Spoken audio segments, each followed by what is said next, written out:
So I would like to say hello and good morning and welcome to the first live webinar that we will be doing for EP Reach Out.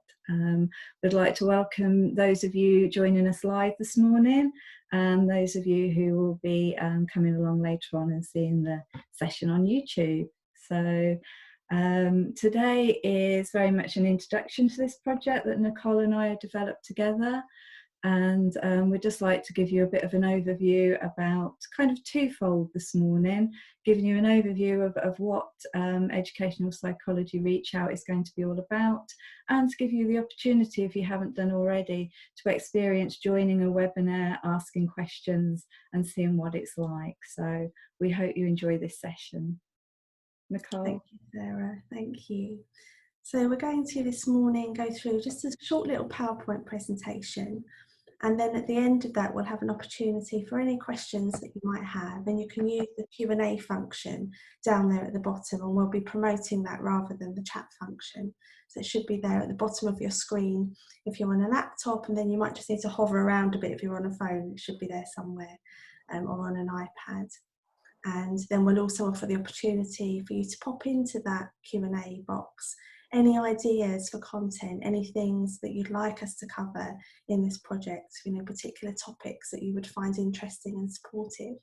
And indeed, on the Southend Educational Psychology Resources page, we have 3 different kinds of forms for also sharing what content you would like. There's a form for people working in education, for teachers, LSAs, head teachers. There's a form for parents and carers, and there's a form for young people as well. So you can go along, click on the link for that form. It's really super quick and easy. Don't need to give your name. Just ask us a few questions about the young people the ages of the young people you're working with or caring for, or that you are, if you are a young person, and then the sorts of topics you might like. And that form will come instantly to us, and we'll very carefully look at those and consider the suggestions you make. We've already had some fantastic suggestions for which we're very grateful. Okay, so summary then of this. So we're just going to go through today an overview of the aims of this project. What is it all about? Why is it being set up? An outline of the structure of each webinar, the length of time it will be and how that will be structured. A preview of the upcoming sessions, the ones we've got booked in and the ones that we're working on putting together at the moment. Some examples of additional sessions, and then, as I mentioned, a bit of time at the end for any questions you have and any suggestions you might have also. Thank you, Nicole. So a bit of an overview of our aims. So like many of you out there, we are working from home, and it's a real change to the normal way that we would work, as we'd be out in schools, working directly with children, young people, school staff and families. So this is a big change and difference for a lot of us in that way. So Nicole and I were thinking about different ways that we could connect with people and use some of the technology that we have now to offer something a bit different and be a bit innovative in this time of change and uncertainty. And we also thought about how we wanted to connect and create this online space for a wide variety of people. So the educational psychologists like us across the country, other education professionals in schools and other areas of education, parents and carers as well. And we hope we can find a space for children and young people, and we want to get their ideas what they might want from something like this too. The idea of parents and carers as well kind of came a little bit from some of the ideas that we've all been thinking about around families that might not have the ability to use lots of technology or have lots of data to download things. So we were thinking about how we could create a different space for them to get some ideas and tips and things to use. And there's already a small video of myself on YouTube sort of talking about some activities parents could do without screen time. So it's creating a different way to work with people. And also we really wanted to share ideas and themes and strategies that we may use as educational psychologists, but also link up with other educational psychologists across the country. And we're lucky enough that people have been really interested in joining us and sharing their research and ideas, and really sharing what we do as an educational psychology community, and how we can adapt and work together for the future as well. Okay. Thank you, Sarah. That's a really lovely overview of the aims. So the structure, and this is very much open to suggestion, and we'll be watching very carefully about what sorts of times work best for people and what sort of times seem to be most easily accessed. But currently, or initially at least, for this pilot phase, we'll be offering a daily bite-sized session, be delivered by an educational psychologist, although we will also be inviting in guests, allied professionals to speak about their experience and ideas as well. And that this will be via a Zoom webinar, which is quite different to the meetings platform of Zoom, in that, as you'll see, we cannot see you, we cannot hear you. It's just you watching us, and yet we can interact with you through the Q&A function. And this will be at 8 a.m. every morning. Part of the idea was sort of to have breakfast with an EP kind of a thing, but we also thought maybe that's a time of the morning where perhaps if people are working from home, the workday might not yet have fully started. If people have young children at home, that it might be sort of that early start to the day that sets the tone perhaps for the day in terms of some ideas and resources. But we'll see how that goes. And we are very open to any suggestions of preferred times. So the sessions will last about 30 minutes, so that really bite-sized piece of information, 20 minutes of a bit of a presentation or an interview or a discussion, and then 10 minutes opening up for that Q&A there at the end. The session will be recorded unless a speaker that comes along wishes otherwise, and it will be live streamed. We've had a bit of trouble with that this morning, but however, this video is being recorded, so we will later upload it to YouTube, and then it can be watched at any time. So therefore, if 8 a.m. isn't perfect time for you, can pop along and watch it later there. And we hope that that YouTube channel will then become a space where there's a whole bunch of resources that can be accessed time and again.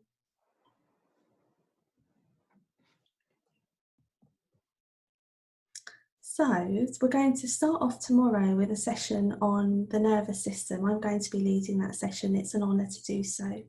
Thinking about that calm alert state, recognising that we're all in a time of great unusualness, for want of a better word, and that therefore our nervous systems might be stimulated in a very particular way. So thinking about states of anxiety, there's hyper-aroused states, and in states of low mood, there's hypo-aroused states, acknowledging the fact that it's understandable that we'll be having a human reaction at the moment that might take us outside of that window of tolerance, that space between those hyper-aroused states and those hypo-aroused states. But also then thinking about, okay, how do we increase that window of tolerance? How do we increase our capacity to deal with stress and uncertainty? And how do we bring ourselves down if we're feeling in that heightened anxious state, or indeed bring ourselves up a little bit if we're feeling in that low mood, kind of apathetic state. And we thought that this might be a nice foundation stone for some future sessions around considering sensory regulation, considering nervous system regulation, considering how we can support each other but also support ourselves to deal with the stresses that are coming into our lives, singularly but also as a collective, particularly at this time. Thank you, Nicole.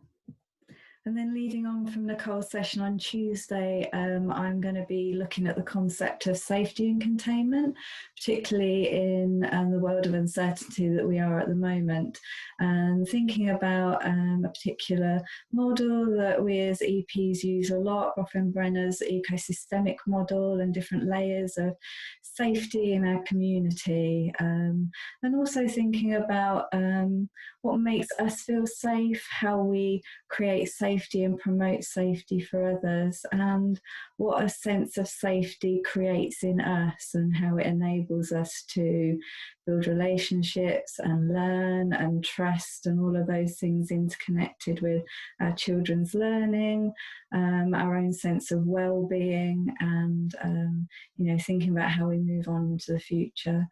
And there's also an element of thinking around, we're in a particularly unprecedented time at the moment. And for many of us, this might be the first time we've experienced a sense of not feeling safe. We're staying in our homes, and it can feel quite unsafe to leave home.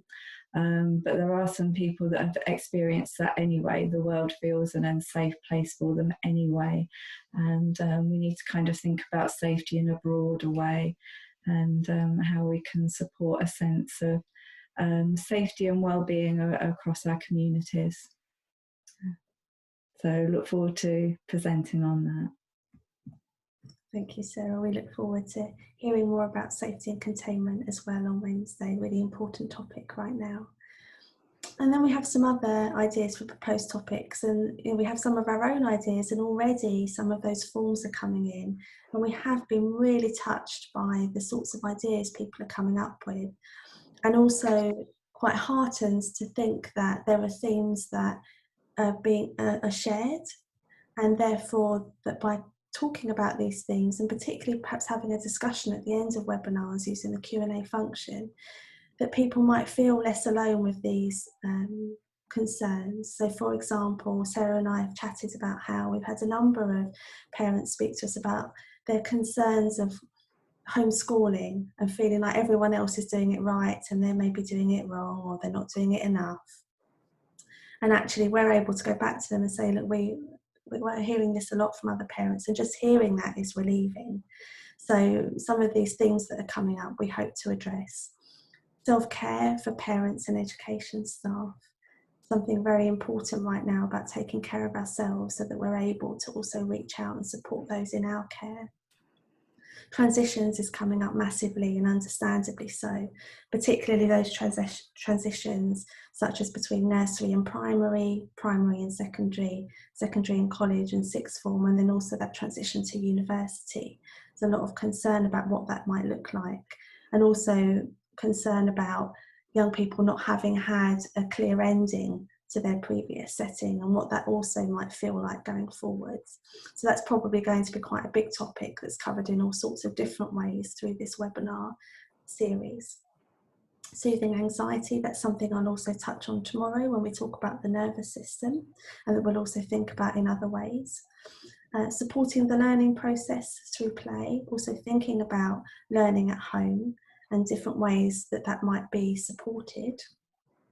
And already now we have booked in on Thursday, we have Dr. Patrick Sullivan talking about sustaining resilience, maintaining that sense of resilience in the face of uncertainty.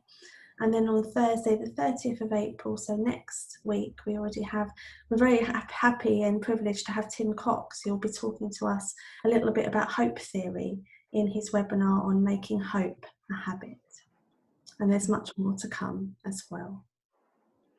Yes, there is. We've been very lucky to have lots of interest on Twitter and via some other people, colleagues, Nicole and I know already, who want to come on, and hopefully we're just seeing this introduction today. It might take some of the uncertainty and scariness out of it. So please let us know if there's anything that you want to hear or would like to present on. So as we mentioned at the beginning, there is a Q&A box which you will be able to see at either the top or the bottom of the screen, depending on how your screen's set up. So we'd like to have a little session now. If you'd like to post in any questions or ideas for topics you'd like to see, we will interact with you, hopefully. Thank you, Sarah. And in fact, we've just had one pop in there, which is lovely, in the Q&A box. So the question is, what's the best way to keep up to date with what is on offer, i.e. the sessions on offer? It's a really lovely question, and probably that will be something that we develop as we go along as well. Currently, all the sessions are listed on the Southend Educational Psychology resources page. and we can pop that actually in the chat if you would like, if that would be helpful. So you can go there and you can see the list of the sessions that are already booked in, and that will continue to be populated, and we hope to have it at least 2 weeks in advance. So you should be able to see those that are already booked in for this week and next week. Please keep checking back though, because as new content comes on, we will be updating that all the time. And I'm sure that Sarah, wonderful on Twitter, I know nothing about it, but Sarah's very good on Twitter, will be tweeting as well when new content becomes available. Check on the YouTube channel as well. You know, it might be that you've missed a session, but when you go onto the YouTube channel, you're able to catch up there with that session. I've just put on the link onto chat to our website, and also again it's on Twitter, and it's where many of you would have registered anyway. So if you can share that with other people, that will be great. Thank you, Sarah. We've got another question here. Will my questions be answered within the session, or might someone come back to me with information? Thank you for that question. Our hope would be, and obviously it will depend very much on the time that we have available, but our hope would, and how many questions come forth, but the hope would be to address at least to a degree the questions as they come up in the session. And what we'd be hoping to do is, if a question comes up and we think, oh gosh, you know, we don't have the time within this session, or indeed it might be something we need to go away ourselves and research more about, that we then consider putting on another webinar around that particular topic, which is where this is hopefully going to become very much a relational and interactive experience, because as these questions emerge, we'll be considering them and using those questions to inform the content that comes. Yeah, and I think that links really nicely to a comment someone has just put up, which mentions that they want to say thank you, but we feel that EPs have so much to offer during these uncertain times, and that we're proving them right. So we're really happy about that.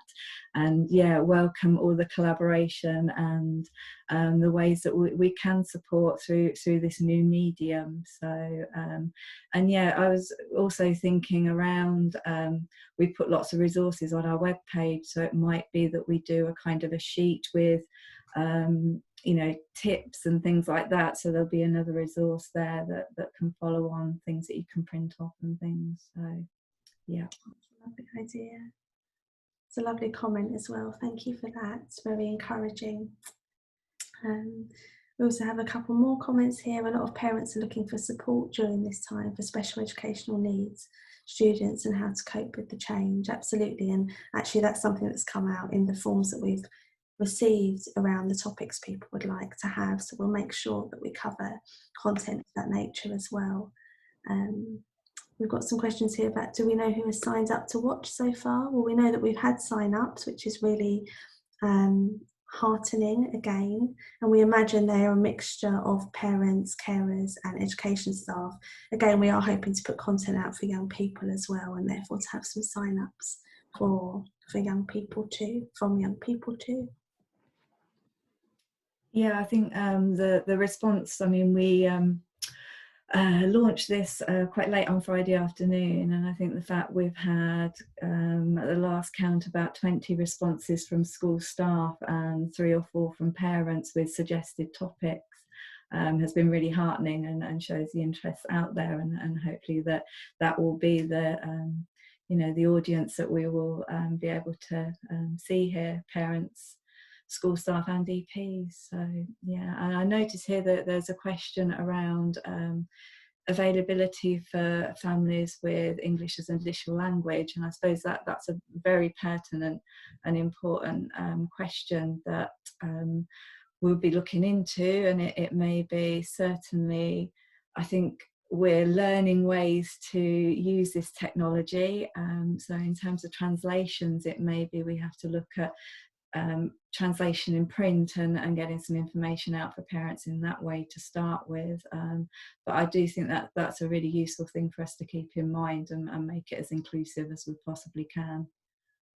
Yeah, thank you very, very much for that. We also have a comment here around transitions and acknowledgement that we've mentioned transitions, and asking if we could have a session specifically aimed at Year 6 pupils. Thank you for that.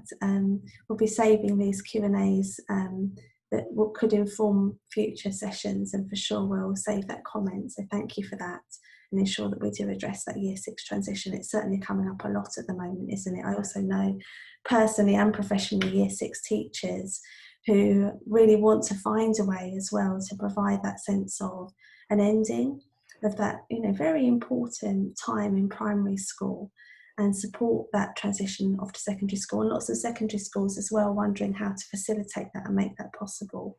So that's something that for sure we can both offer on this forum, but also have a look at the resources that are already out there.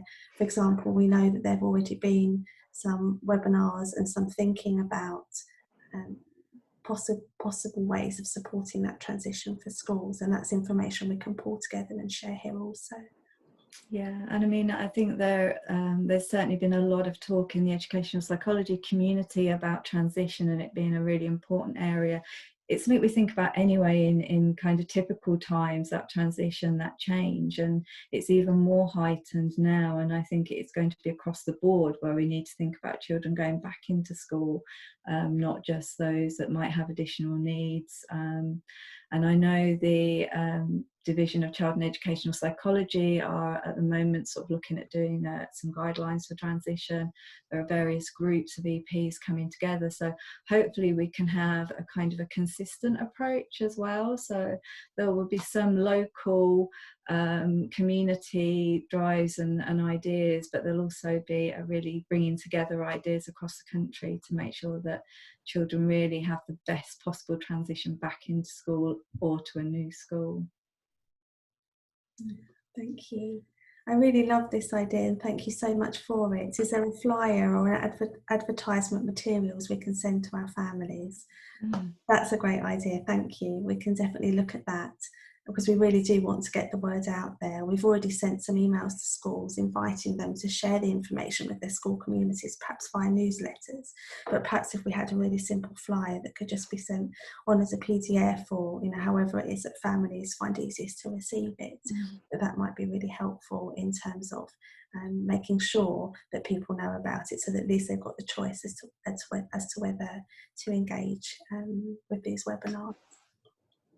Yeah, that is a lovely idea. The next question here, thank you. I'm glad you found it a positive introduction. That's really good to hear. Will the sessions be a permanent resource? Yeah, at the moment we are planning for them to be. We set up the YouTube channel, and as Nicole said earlier, any speakers that are happy for their sessions to be uploaded there.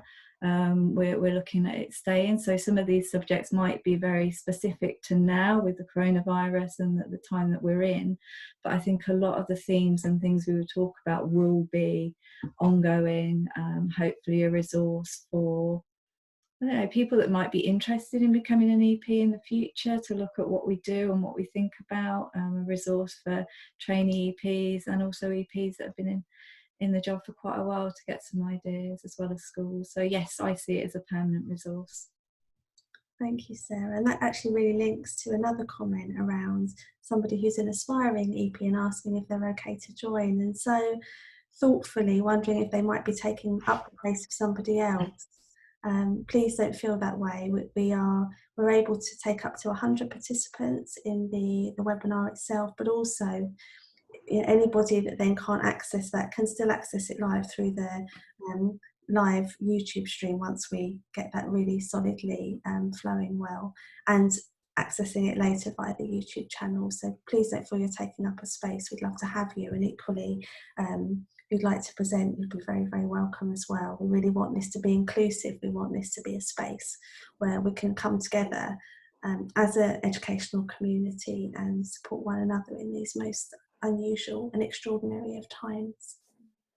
And in terms of how long the recorded webinars will be available on YouTube, we're not considering deleting them. We're always checking out with speakers that they're happy for the webinars to be recorded, they're happy for them to go onto the YouTube channel, and they will remain there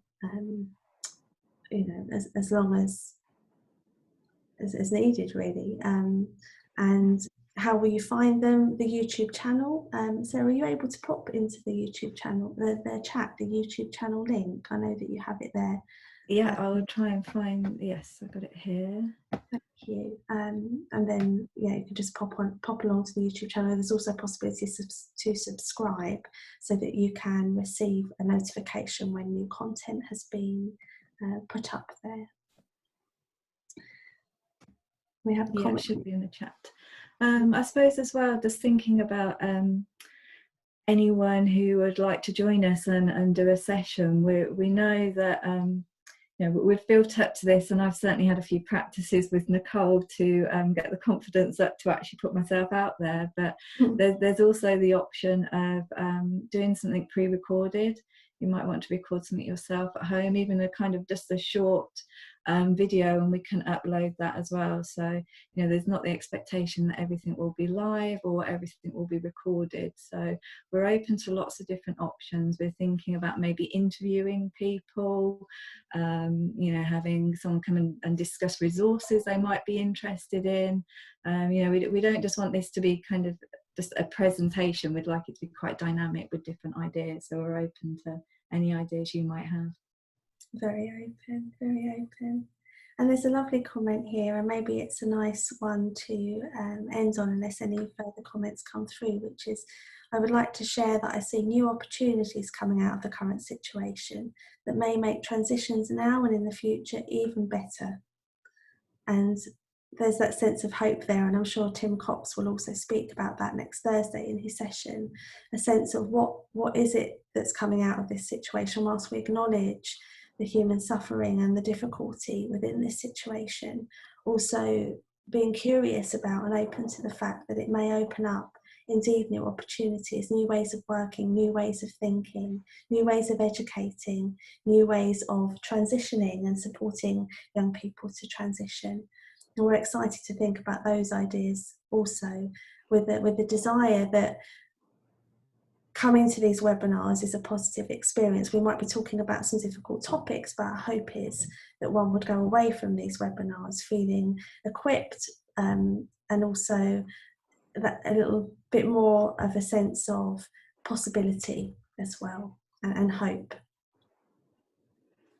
Yes, definitely. I echo that, Nicole. And I think, we're even still now getting questions coming in. So just this first half an hour introduction, it's obviously sparked some ideas and thoughts for you. And certainly all the things that are mentioned are things we're planning to do. And we just really hope that this can be a place where we can all come together and think of some different ideas and move forward together with some positivity. Yeah, thank you for all those comments, because they're very, very helpful. We've got some more about transitions, something more about accessibility for young people. Sarah and I for sure will be going away having chats about that and considering how it can make all of those things a possibility. So thank you very much. Thank you. Have a good day, everyone. Yes, and we look forward to seeing you. You can continue to register for these webinars as you did through the Southlands Educational Psychology Resources webpage, and encouraging others to do the same if they're interested. We'll try and get some sort of a flyer together to share as well. And we look forward to seeing you in future webinars. Echo Sarah's words and hope you have a wonderful day ahead. Bye. Bye.